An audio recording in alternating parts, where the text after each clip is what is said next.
आज की वीडियो में हम बात करेंगे ऑस्ट्रिया के वीज़ा में रिफ्यूज़ल किन किन कारणों से लगती है। सब्सक्राइब कीजिए हमारे इस चैनल को और टूरिस्ट वीज़ा में आने वाले अपडेट्स के बारे में अप टू डेट रहिए। तो जहां तक बात की जाए आज के टाइम में रिफ्यूज़ल्स की, रिफ्यूज़ल रेट बहुत ज़्यादा पीक पे हैं और जैसे कि मैंने बताया 4 बारी अप्लाई करके 5 बारी अप्लाई करके भी लोग बैठे हैं जिनको कि समझ में नहीं आ रहा कि उनका रिफ्यूज़ क्यों हुआ है। तो सबसे बड़ी इसमें दिक्कत होती है रिक्वायरमेंट्स की। एक एम्बेसी की जो रिक्वायरमेंट है ना, वो ना तो आपको किसी साइट से मिलेगी और ना ही इसमें इलेबोरेट आपको एम्बेसी करेगी। चाहे उन्हें खुद फोन लगा लेना, चाहे आप वीएफएस को फोन लगा लेना, वो भी आपकी हेल्प नहीं करेंगे। और तीसरी चीज आती है यहाँ पे कंसल्टेंट्स। बहुत सारे कंसल्टेंट्स हैं, बहुत कुछ जानते होते हैं, वो आपको इसलिए नहीं बताते क्योंकि उस काम को करने में हो सकता है 2 मंथ या 3 मंथ या फिर 6 मंथ का टाइम जाए। तो मेनली बात यही है कि जब भी हमने टूरिस्ट वीज़ा अप्लाई करना है, हम ध्यान से देख लें कि हमारी रिक्वायरमेंट पूरी हो रही है और किसी अच्छे कंसल्टेंट के थ्रू ही अप्लाई करना। मैं तो एक चीज बोलता हूं कि बड़े नाम के पीछे तो कभी मत जाना। देखो अभी कोई बड़ा नाम है तो उन्हें कोई फर्क नहीं पड़ता कि आपका वीजा आए चाहे आपका रिफ्यूज हो। बट हाँ, जैसे हमारे जैसी कंपनीज हैं जो कि अप्लाई करने का भी खर्चा बहुत कम लेते हैं और इसके बाद भी आपको पूरी पूरी सपोर्ट करते हैं हर एक फील्ड में, हर एक चीज में आपकी डॉक्यूमेंटेशन बहुत अच्छे से बनाते हैं। क्योंकि जितने नॉमिनल कोस्टिंग हम लेके चल रहे हैं ना, अगर आपका वीजा आएगा तभी हमारा बेनिफिट है। अगर आपका वीजा आएगा, आप 10 रेफरेंस हमें दोगे तभी हमारा बेनिफिट है, अदरवाइज हमारा कोई बेनिफिट नहीं है। जो पर्सन आपसे ऑलरेडी 25,000 50,000 रुपए एडवांस में ले रहा है, उन्हें आपकी प्रोफाइल से कोई मतलब नहीं है। अच्छा, दूसरी तरह के कंसल्टेंट ये हैं कि जो हायर साइड पे 20-25,000 रुपए आपसे पहले भी लेते हैं और 10 लाख रुपए बाद में भी लेंगे। उन्हें भी आपकी प्रोफाइल से बहुत हद तक कोई मतलब नहीं है क्योंकि उन्होंने आपसे एडवांस ले लिया है और उन्हें यह फर्क नहीं पड़ता कि आपका वीजा आए या ना आए। वो अगर 10 केस अप्लाई करेंगे तो उसमें से एक वीजा तो वैसे ही आ जाता है, तो उनके 10 लाख रुपए तो वैसे ही बन गए। तो उन्होंने आपकी टेंशन क्यों लेनी है? तो सिंपल सी बात है, मैंने आपको अपना मोटिव बता दिया है कि हम रिक्वायरमेंट आपकी अच्छे से क्यों फुलफिल करवाते हैं जब भी आपने टूरिस्ट वीज़ा अप्लाई करना होता है।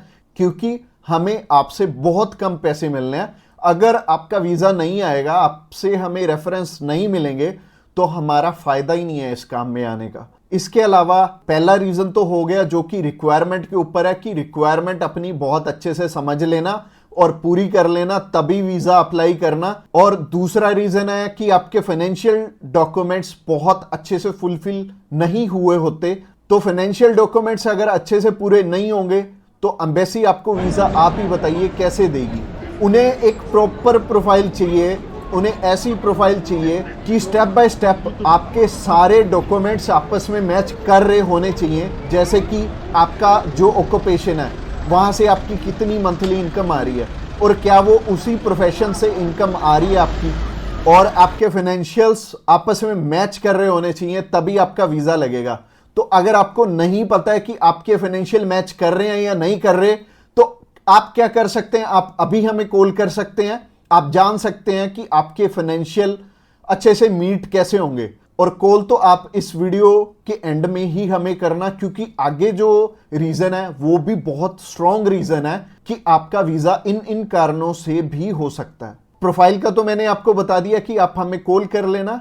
इसके अलावा जो तीसरा सबसे बड़ा रीजन है वो है कि आपके यहां पे इंडिया में टाई स्ट्रॉन्ग ना होने, यानी कि इंडिया में आपका कोई ऐसा रीजन नहीं है कि आप वापस लौट के आओ।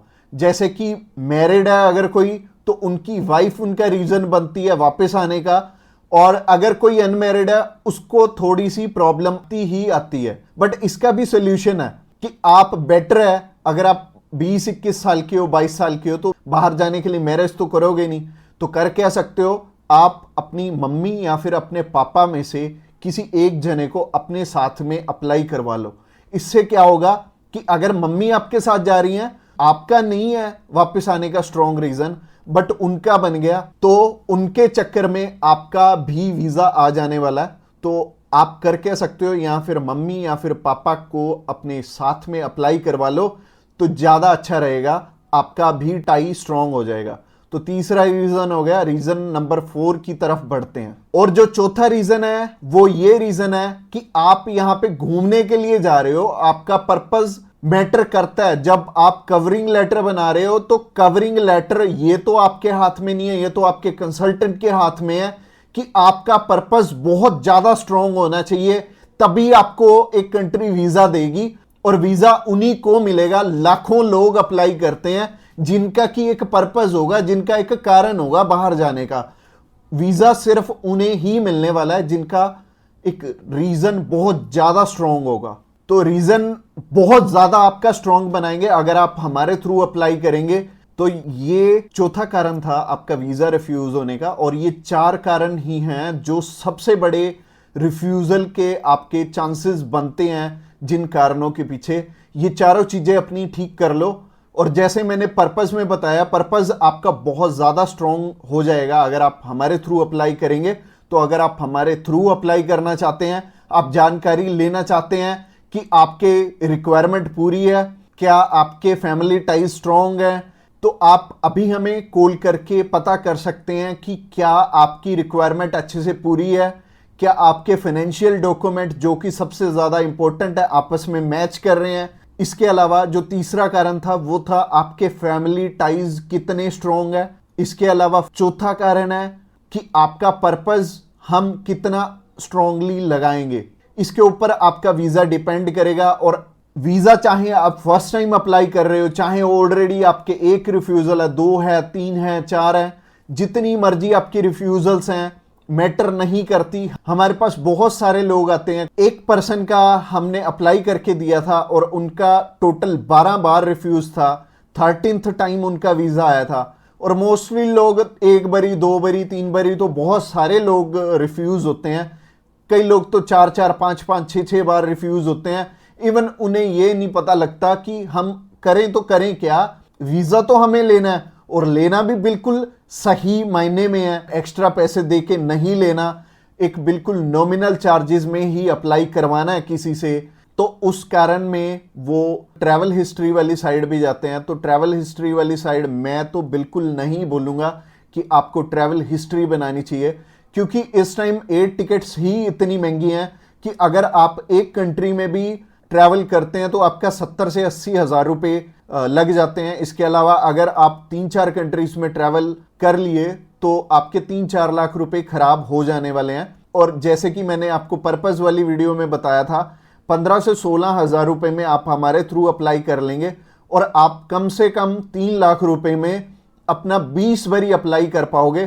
तो ट्रैवल हिस्ट्री पे बिल्कुल भी पैसे मत लगाना। इसके अलावा अगर आप हमें अभी कॉल करना चाहते हो, कॉल कर सकते हो नीचे दिए गए नंबर पे। और इसके अलावा आप हमें व्हाट्सएप पे भी मैसेज कर सकते हो। व्हाट्सएप पे मैसेज करने के लिए डिस्क्रिप्शन बॉक्स में लिंक है, उस लिंक पे क्लिक करते ही आप हमें मैसेज सेंड कर पाएंगे और हम भी आपकी inquiry as soon as possible हम लेने वाले हैं। और हमारी टीम्स ऑफ एक्सपर्ट्स हमेशा रेडी है और वो सारे टीम मेंबर्स को पर्सनली मैंने ही ट्रेंड किया हुआ है और आपकी हर एक ज़रूरत को वो समझेंगे और फिर उसी अकॉर्डिंग आपको गाइड करेंगे। और आपको बिल्कुल भी टेंशन नहीं लेनी, जब भी आपने वीज़ा अप्लाई करना है आप हमारे थ्रू ईजिली कर सकते हैं। अगली वीडियो हमारी सी टाइप के वीज़ा के ऊपर रहने वाली है कि सी कैटेगरी में बहुत सारे हमारे पास ऑप्शन होते हैं अलग अलग, जिनके थ्रू की वीज़ा अप्लाई करने में हमारा पर्पस बहुत स्ट्रॉन्ग हो जाता है। तो सी टाइप में जैसे कि बिजनेस वीज़ा हो गया, स्पोर्ट्स वीज़ा हो गया, कल्चर वीज़ा हो गया, मेडिकल वीज़ा हो गया, तो ये सारे वीज़ा के बारे में हम बात करने वाले हैं जो कि हमारी नेक्स्ट वीडियो रहने वाली है। तो आपने क्या करना है, हमारी नेक्स्ट वीडियो को भी जरूर ध्यान से देखना। Thanks a lot for watching this video till the end और मिलते हैं किसी बढ़िया सी वीडियो में नेक्स्ट टाइम।